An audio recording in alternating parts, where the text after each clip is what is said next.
Hello everyone. Nokia இந்த 2020ல smart phone எதுவும் பெருசா ரிலீஸ் பண்ணாட்டியும் இந்த ஃபியூச்சர் போனை ரிலீஸ் பண்ணிருக்காங்க. ஓல்டு நோக்கியா மாதிரியே இந்த நோக்கியாவோட ஃபியூச்சர் போனும் சூப்பரான பில்ட் குவாலிட்டியில வருதா இல்ல HMD Globel இதுல என்ன வேலை பார்த்திருக்காங்க அப்படிங்கிறதையும் இந்த போன் எப்படி இருக்கு அப்படிங்கறதையும் இந்த வீடியோல பார்ப்போம். நான் சாம், நீங்க பார்த்திருக்கிறது TECHiE Sam. Let's unbox the Nokia 5310.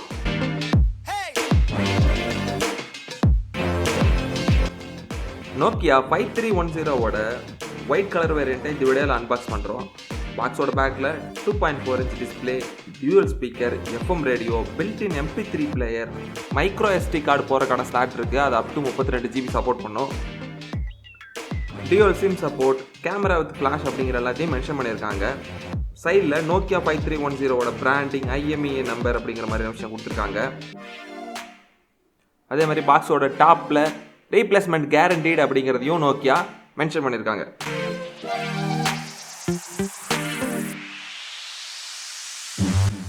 So box open பண்ணதும் டாப்லேயே ஃபோன் இருக்கு. ஆல்ரெடி ஓல்டு நோக்கியா எக்ஸ்பிரஸ் மியூசிக்னு ஒரு ஃபோன் மாடல் இருந்தது. அதோட ரிப்ளிகா மாதிரி தான் இந்த ஃபோனோட டிசைன் அண்ட் லுக்கும் இருக்கு. ஸோ பாக்ஸ் கனெக்ட் என்னன்னு இருக்குன்னு பார்த்துட்டு அப்புறமா இந்த ஃபோனை பார்ப்போம். நார்மலான மைக்ரோ USB சார்ஜர் கொடுத்துருக்காங்க. ஸோ இந்த சார்ஜரோட கேபிள் சஃபிஷியண்டான லென்த் இருக்குது. அதுக்கப்புறமா ஃப்ளாக்ஷிப் ஃபோனில் கூட இப்போ இன்க்ளூட் பண்ணாத 3.5mm ஜாக் ஆன் பண்ணுற ஹெட்ஃபோன்ஸை கொடுத்துருக்காங்க. இந்த headphones basic level plastic build headphones தான், இன்னியர்லாம் கிடையாது. ஸ்டில் இப்போ வர பல ஹையர் ஸ்மார்ட் ஃபோன்ஸில் 3.5mm ஜாக்கே கிடையாது.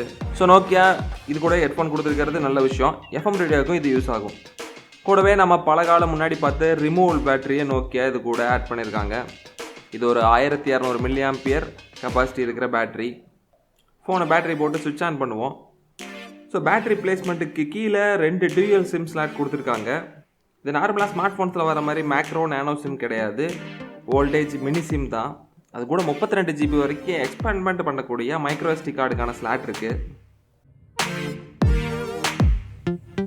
ஃபோனை ஆன் பண்ணது நோக்கியாவோட வெல்கம் டோன் ப்ளே ஆகுது.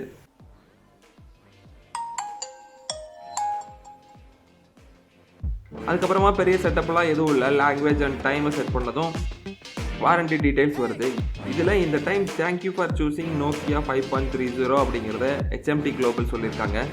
ஃபோனை ஃபஸ்ட் டைம் ஆன் பண்ணும்போதே வாரண்டி டீட்டெயிலாம் சொல்லிடுறது நல்ல விஷயம். ஏன்னா தான் Nokia எக்ஸ்பிரஸ் மியூசிக்னு பேர் வைக்காட்டியும் ஆன் பண்ண வர்ற வால்பேப்பர், இவங்க கொடுத்துருக்கிற சைடில் இருக்கிற play, pass button, colour scheme எல்லாமே எக்ஸ்பிரஸ் மியூசிக்கை தான் ரிமைண்ட் பண்ணுது. ஸோ ஃபோனோட குவாலிட்டின்னு பார்க்கும்போது இது ஃபுல்லி பிளாஸ்டிக் பில்ட் தான். அவ்வளோ ஒன்றும் சாலிடான பிளாஸ்டிக் பில்ட்னு சொல்ல முடியாது. பேக்கில் நோக்கியாவோட பிராண்டிங் கொடுத்துருக்காங்க. அது கூட ஒரு VGA camera and flash light இருக்குது. சைடில் பேக் ஃபார்வேர்டு பாஸ் பிளேக்கான பட்டன் கொடுத்துருக்காங்க. அதுக்கு ஆப்போசிட் சைடில் volume plus and minus buttons இருக்குது. ஃப்ரண்ட்டில் டியூயல் ஸ்பீக்கர் கொடுத்துருக்காங்க. ஸோ ஸ்டீரியோ அவுட்புட் இது கொடுக்கும். டாப்பில் மைக்ரோ USB சார்ஜிங் போர்ட், அதே மாதிரி ஹெட்ஃபோன் கன்வெர்ட்டருக்கான 3.5mm ஜாக் இருக்குது. ஸோ ஃபோனை சாஃப்ட்வேராக பார்க்கும்போது மெனு பழைய நோக்கியாவை பெருசாக ரிமைண்ட் பண்ணாமல் ஐகான்ஸ் எல்லாம் ரெஃப்ரெஷ்டாக இருக்குது. கேமரா ஆன் பண்ணும்போது இந்த UI ரொம்பவே லேக் ஆகுது. இது ஒரு VGA கேமரா, ஜூம் ஆப்ஷன்லாம் கொடுத்துருக்காங்க, வீடியோவும் எடுக்க முடியும். ஸோ குவாலிட்டின்னு இதில் பெருசாக நம்ம எதிர்பார்க்க முடியாது VGA கேமராங்கிறனால. சில சாம்பிள் பிக்சர்ஸை நாங்கள் இந்த இடத்துல இன்க்ளூட் பண்ணியிருக்கோம். குவாலிட்டி எப்படி இருக்குது அப்படிங்கிறத நீங்களே கமெண்ட்டில் சொல்லுங்கள். கீபேட் பட்டன்ஸ் எல்லாம் யூஸ் பண்ண நல்லாவே இருக்குது. ஸ்க்ரீன் சைஸும் கிளாசிக் ஃபோனை விட கொஞ்சம் பெருசாகவே இருக்குது. அதே மாதிரி ஃபோன் நம்பர் டைப் பண்ணும்போது பெரிய சைஸில் ஸ்க்ரீனில் டிஸ்பிளே ஆகுது. ஸ்னேக் மாதிரியான சில பில்ட்-இன் கேமையும் கொடுத்துருக்காங்க.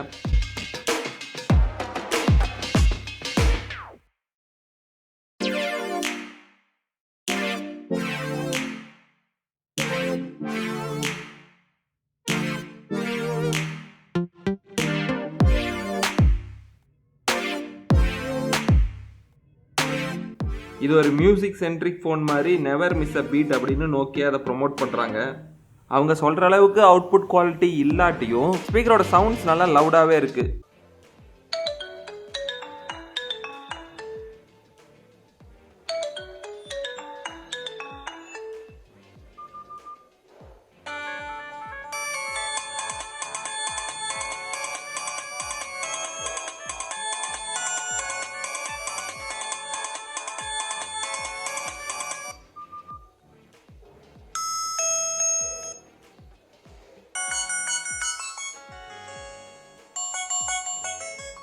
சொன்ன மாதிரி இதில் எஃப்எம் ரேடியோவும் இன்க்ளூட் பண்ணியிருக்காங்க. இந்த எஃப்எம் யூஸ் பண்ண ஹெட்ஃபோன்ஸ் தேவையில்லை. ஸ்டில் பெட்டரான குவாலிட்டிக்காக, அதாவது ஹெட்ஃபோன்ஸ் ஆண்டனாவாக செயல்படும் போது எஃப்எம் நல்லாவே வேலை செய்யுது. இதோட இன்டர்னல் மெமரின்னு பார்க்கும்போது 16 MB internal memory and 8 MB RAM இருக்குது. 812 GB ரேம்னு போகிற இடத்துல இந்த 8 MB ரேமே இந்த ஃபோனை ரன் பண்ணுறதுக்கு போதுமானது. ஸோ இந்த ஃபோன் யாருக்கு சூட் ஆகும்னு பார்த்தோம்னா, ஆல்ரெடி ஸ்மார்ட் ஃபோன் வச்சுக்கிறவங்க, கால் பேச பேட்டரி லைஃப் வர்றதுக்காக ஒரு செகண்டரி ஃபோன் வேணும் அப்படின்னு நினைக்கிறவங்களுக்கும், ஸ்க்ரீனில் எழுத்து நல்லா பெருசாக தெரியணும், ரிங் வால்யூம் நல்லா சவுண்டாக வரணும் அப்படின்னு எதிர்பார்க்குற வயசான பெரியவங்களுக்கும் இது ஒரு ஆப்டான சாய்ஸாக இருக்கும். ஸோ இந்த ஃபோன் Amazon.in சேல் பண்ணுறாங்க. இதோட விலை 3400 ரூபா. 2 கலர் வேரியண்ட்டில் வருது. நம்ம இப்போ பார்த்த ஒயிட் அண்ட் பிளாக் கலர்லேயும் கிடைக்குது. ஸோ நீங்கள் இந்த ஃபோனை பார்க்குறக்கும் வாங்குறதுக்குமான பெஸ்ட் பை லிங்க்ஸ் டிஸ்கிரிப்ஷன் பாக்ஸில் கொடுத்துருக்கோம், செக் பண்ணிக்கோங்க. உங்கள் ஃபேமிலி அண்ட் ஃப்ரெண்ட்ஸ் யாருக்காவது இந்த ஃபோன் தேவைப்படும்னா அவங்கள்ட்ட இந்த வீடியோவை ஷேர் பண்ணுங்கள். இந்த வீடியோ உங்களுக்கு நிஜமாலுமே யூஸ்ஃபுல்லாக அந்த பட்சத்தில் லைக் பண்ணுங்கள். பாய்.